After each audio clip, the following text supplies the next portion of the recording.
Woo-wee. What's up, Canada? Hey, Chris. That is the greatest shirt I've seen today. Like, well done. Skeeter was black, right? Dude, he was black. Like, he was black. It's like you ever watch Arthur? Like Buster was. Yeah, Brain was black. Yeah, Brain was definitely black. So tough act to follow with Sean up here, but Oh, did I just miss Sean? How great was that?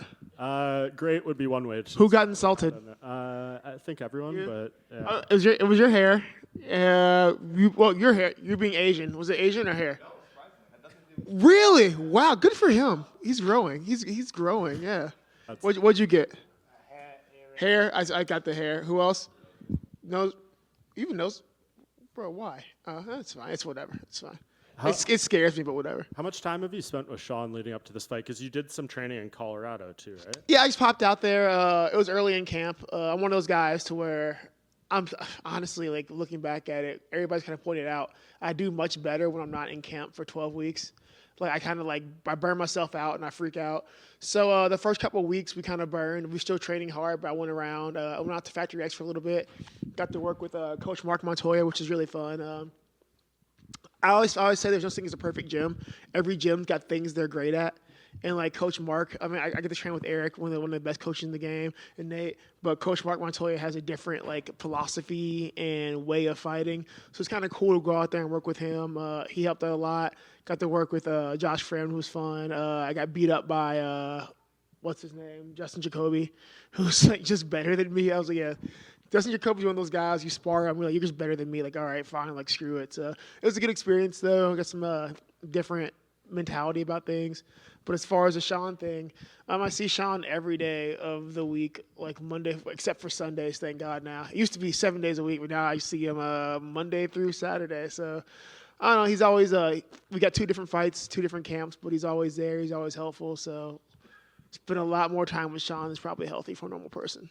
Yeah, even Jesus needed 1 day off, right? Fuck right, God, he bought his house, so now I don't come home and have him yelling at me. You don't know how many times we live literally across from here to the wall from each other. So I come home, but first thing I hear is Kurt. I'm just like, oh my God, bro, go home. I'll be in my house, he's just there. I'll be in my bathroom, just open the door, what's your problem, Miss Kurt? I was like, oh no, I'm taking a shit, bro. What's my problem though? So it's kind of nice not having the random Sean appearances. Is the Colorado stuff all kind of part of this mental refresh you're trying to do, getting off social media, just maybe trying a little bit of a break here? Is this all kind of part of the plan? Most definitely. I think my biggest thing is, so I'm someone who's very hard on himself. I've always been hard on myself. I've always wanted to be better than the guy next to me, and when I'm not, it eats me up inside. So I think the big issue for me was the Nasruddin fight. The last fight was such a dumb fight for me to in hindsight, all of my coaches and my managers were like, you should probably take some time after the Kelvin fight. It was a really hard camp. I was mentally and physically, I was kind of beat up from the camp, but more so than anything, mentally, I was just fucking tired, bro. I was really tired. I was frustrated.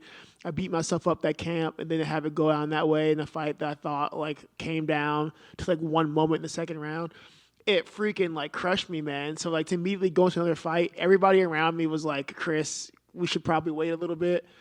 But I've known my entire life for making bad choices and not listening.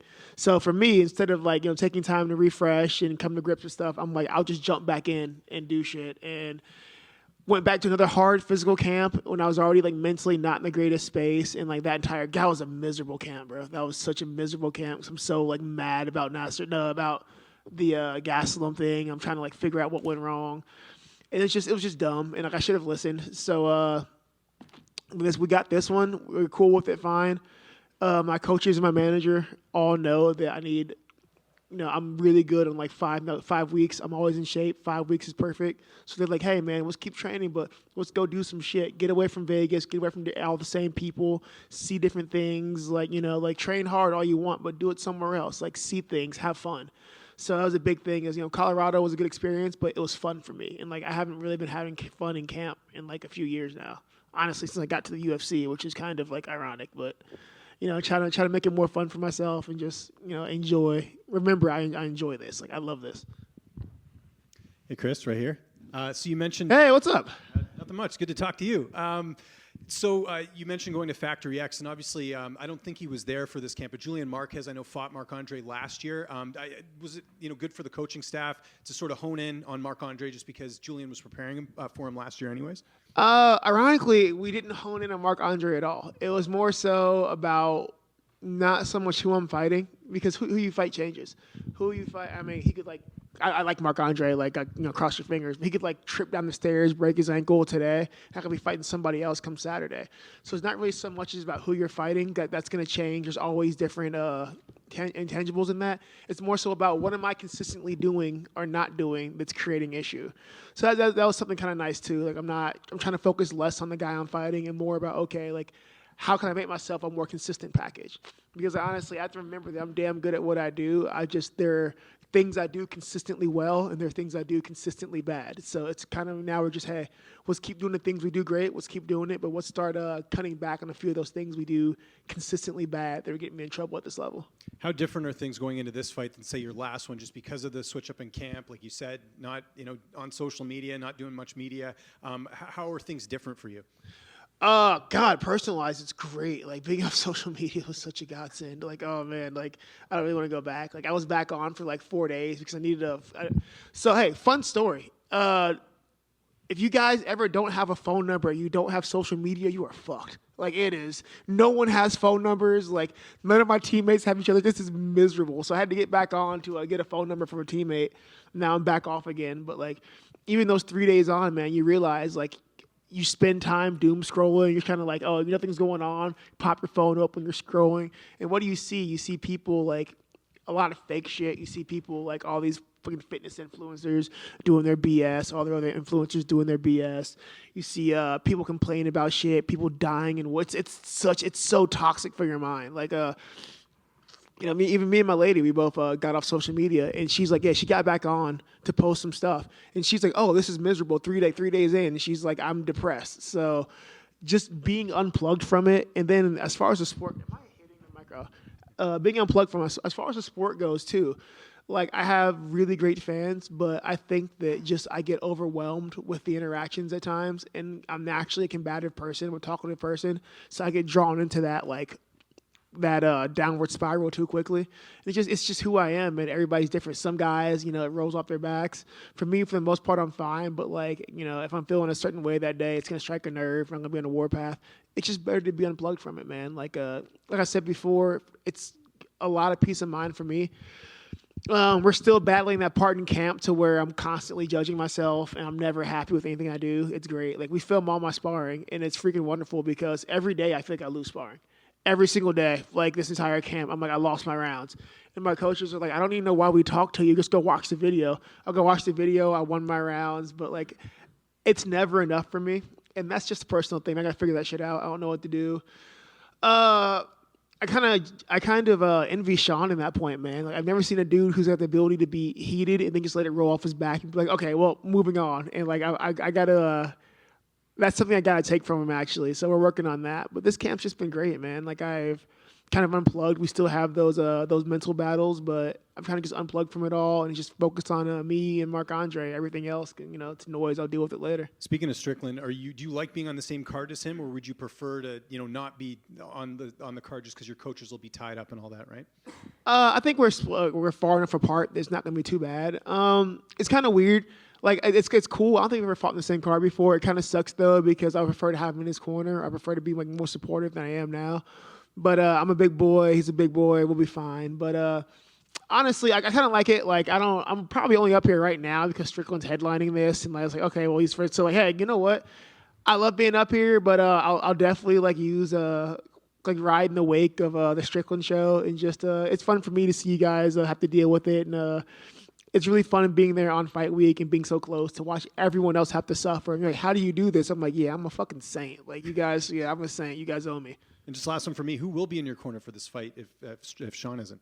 One of my teammates, Devin, is here. He's going to be here with me along with Nate and everybody else. Devin's about as awkward and pace-heavy guy as you can get, who's not Marc-Andre, just an awkward guy. He's going to run at you, punch you, try to push you in the cage, try to shoot takedowns. So Devin's just an awkward freaking round. So he's going to be here, just help me this week, whatnot. But honestly, we've got like half of Extreme Couture's big guy practice here, so fun times.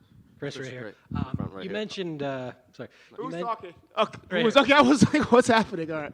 You mentioned how toxic things are online. I think in Vancouver you met one of your trolls. Was it Vancouver? Yeah, it was Vancouver, yeah. Have you met anyone here?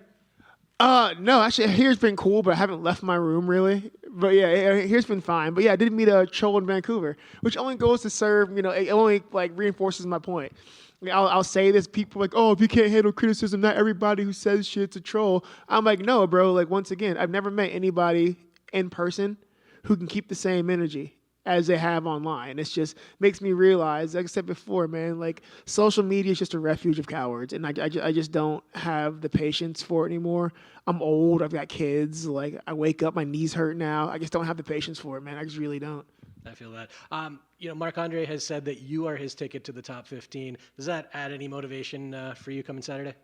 I mean, not really. Honestly, I was Brendan Allen's ticket. I was Phil Hauser's ticket and a lot of other people's tickets. And I sent them right back. Oh, shit, Brendan Allen got there, so good job him. He's killing shit. But everyone says that. And people are like, oh, you're a gatekeeper. I'm like, okay, but you still can't come in. Like, you can come and gatekeeper all you want. You can't come in. So, like, yeah, so you can believe that, and that's fine. Like, Marc-Andre's tough. I like Marc-Andre. But everything you do, you're good at, I'm better at. I think I'm a better striker than you. I think I'm a better grappler than you. I think, honestly, my cardio matches yours, if not better. So, like, I'm not really sure what your plan is. You're either going to have to push me against the cage and try to stall for all life, which I'm better in the clinch than you, and I'll cut you down, or you're going to try to play outside and, try to pull my least favorite game plan.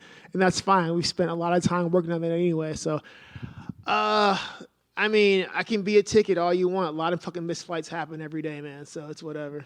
Just a quick one. You said you haven't left your room. Is that just the weather? It is cold here. It is a frozen hellscape. And, like, I love Canada. I love Canada. You guys really do. I love Toronto. You guys are awesome.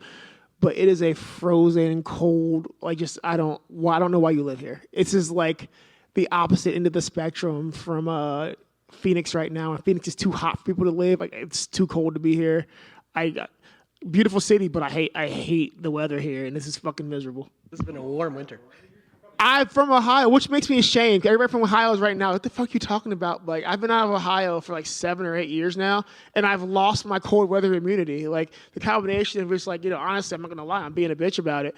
And second, like, I'm really skinny right now. I was like really good camp, a lot of cardio. My body fat's really low. So, like, every wind, every breeze is just cutting through me. Like, I'm old, guys. This is like last year's the first year. Like, I wake up, my knees hurt. So now I wake up today and I'm like, why are we here? I was looking out my window. I was like, why did we, like, I love you guys. But, like, can we come here when it's warm? Like, why did we do this? This is so weird. I hate this. There are warm places. Chris, in the front right here. Will you talk to the referee about headbutts and stuff when he's coming in to give you your, like, go over the rules and stuff? I mean, no, because apparently, like, who was it? Was it the last one? Not Nasruddin. The rules between a clash of heads and a headbutt are stupid. Like, so they called Herzog, I think it was Herzog, wasn't it? Called the Gaslam a clash of heads. But I was above him and he came up. I didn't come down. I was up and going backwards. It was weird. And then the Imavov fight, they're like, oh, it was a clash of heads. I was like, I was moving backwards and you can't, like, I don't, so you know what? It doesn't matter because, like, I mean, no matter what happened, it's going to be a clash of heads. So unless he's, like, diving forward, so just not gonna. I can't worry about it. Like, I can't. It's in the past. It happens. It's not the first time or the second time or third time I've been headbutted. Being a southpaw, it's one of those things that, like, everyone's like, oh, you're a southpaw, you're lucky. Like, well, the opposite side of that is, like, you're gonna get run into when you're a 5'10" southpaw. So it is what it is, man. Like, fuck it. I can't worry about it. I'm just sitting here. Like, I'm expecting to get stitches. Like, it's fine. Well, Marc-Andre said he promises to keep it clean, no headbutts. Dude, Marc-Andre's a good dude. I like him. And, like, I don't think he'd do it intentionally, but also we just happen to fly into, like, apparently I just have, like, I got a big-ass head, so apparently it has a orbit, and it has a gravity, and, like, shit's just pulled into it. So I don't know, man. I know he's a good dude. I like Marc-Andre, but I'm expecting to get stitches from a headbutt today, or Saturday. I just accept it, like, all right, such is life. It's fine. Hi, Chris. One over here. Hi, Chris, one over here on this side, to your right. No, it was, Hello, I sir. thought it was him talking. John Strickland's buddy here. Oh, oof. So the first time I ever interviewed you was way back in June 2018. If you can remember, you had just got that I don't remember yesterday. huge Now the Contender series. You didn't get signed, and you told me that day you were done with MMA. You fought 17 times since then. Not that it's going to happen anytime soon. What does the perfect retirement look like for you when that day finally comes? What you just asked is the scariest question you can ask a professional fighter, especially a professional fighter that's in his mid-30s, or technically mid to late 30s now. I don't know, man. I don't know what that day looks like. I have been doing this professionally for 13 years now, 14 years. I kind of put all my eggs in one basket, man. I closed off a lot of other avenues when I was younger to pursue this. This is what I'm sorry, my phone is going off. This is annoying. This is what I chose to do, man. Ever since I was a 12-year-old kid, this is all I've ever wanted to do was fight people. I thought it'd be more like Street Fighter and Tekken and like cool shit and lasers and whatnot, but it's not a thing. But all I've ever wanted to do was fight. And after Contenders, I was so heartbroken because not only just want to fight, but I think the first UFC I ever watched was my dad had a VHS of Tito and was it Tito and Vitor? I think it was Tito and Vitor. It was the UFC in the Bayou, whatever the hell that one was. Maybe it was Vitor and Vanderlei, I don't know. But ever since then, I was like, I'm gonna be in the UFC. I want to be in the UFC. I want to be in the UFC. And I was I was 31, 32 in Contenders, whatever. And I was already getting up there. I already had been passed over a bunch for the opportunity to fight in the UFC. I felt I was ready. And getting that door closed in my face broke me, man. I was like, I've given my entire life for this. All I wanted to do was be in the big show. And not just be there. I wanted to see how far I can go. So having that door closed in your face hurts, man. When your entire identity is Chris the Fighter, what do you do when you're denied, your chance to be, on the biggest platform on the world, on the big stage? So that hurt a lot, man. But hey, we kept at it. We kept fighting because I love fighting. I don't know what else I'm gonna do. I really didn't level up any other skills besides unarmed combat. I can't go be a botanist or whatever. Nah, man. All my points went in unarmed combat. So it's cool to be here. It's cool that worked. But as far as where's the end? I don't know, man. That's the scary part. When does Jim Miller think it's over? How old is he? 41? Yeah, freaking. Even in this division alone, what is his name? Other large black man, top 5. Cannonier. Thank you. Yeah, good work. Cannonier is what? 39, 40. 40. Freaking. Even Pereira is 39 up there. He's 36. He's a little older than me. So, there's people older than me. I like to look at them when's enough is enough, man. I think everybody wants to be on top. Everybody, even more so than that, everybody wants to see how far they can go. So it's kind of hard to know, when's it over, when my body can't do it anymore. I have one more much less scary question. Ooh, all right. Yeah, that was dark. Just about the main event. I assume you're picking Sean to win. I would hope so anyway. How do you break that down? How does he get it done? Oh, man. This is going to be a circus. I want to use this. People use the term war. I prefer circus. There are certain fighters that have wars, and there are certain fighters that create circuses. Julian Erosa is another fighter. Julian doesn't have wars. I call those circuses because you're just what the hell's happening? Things start going. He starts doing weird stuff. He's a circus guy, and I think Dricus is a circus guy, man. I would never hold Dricus up as the pinnacle of kickboxing technique, a technical kickboxer. But it's just weird. He's running at you. It's almost angry flailing. And it's feral almost, but it creates a circus. So that's the big unknown for me. People oh, his cardio's better now. You're not going to tire Sean out. We'll have 3 people attack Sean. He's still not, he'll die before he lets somebody outwork him. So he's not going to outwork Sean. I don't see that anywhere. He's not going to hold Sean down. I've seen Sean essentially squat Ankalaev to get up. It's not worried about Dricus holding him down. I'm just curious about how messy this gets. Dricus is a messy guy. Sean tends to be messy in pockets, but he tends to be very clean. So it's completely different clash of style and mentality. I just don't know how it goes. If anything, I think Dricus is most dangerous his first round and a half, maybe 2 rounds. Even with the what's the last fight he had that looked really good? Whitaker. He looked better in the Whitaker fight, but like as a fighter, I'll say he slowed down the second round. Like I watched it slow down, but Whitaker slowed down more, never really got started. So his cardio did look better, but like I watched him slow down there in a fight that like he controlled the pace. And even at the pace he controlled, he kind of like couldn't maintain it the way he wanted. And, you know, I cornered Sean when he fight Abus off of like 11 days notice and like keep pushing the pace until we had to say, hey man, I went in the third round, I told him like, slow down. Like I need you to slow down. Like you won't say, I know you're not going to stop, but I need you to stop for me so we don't do this.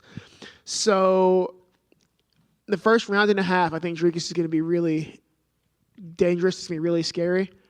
But the moment we hit past 1.5 rounds, I think Sean's going to absolutely fucking dog walk him.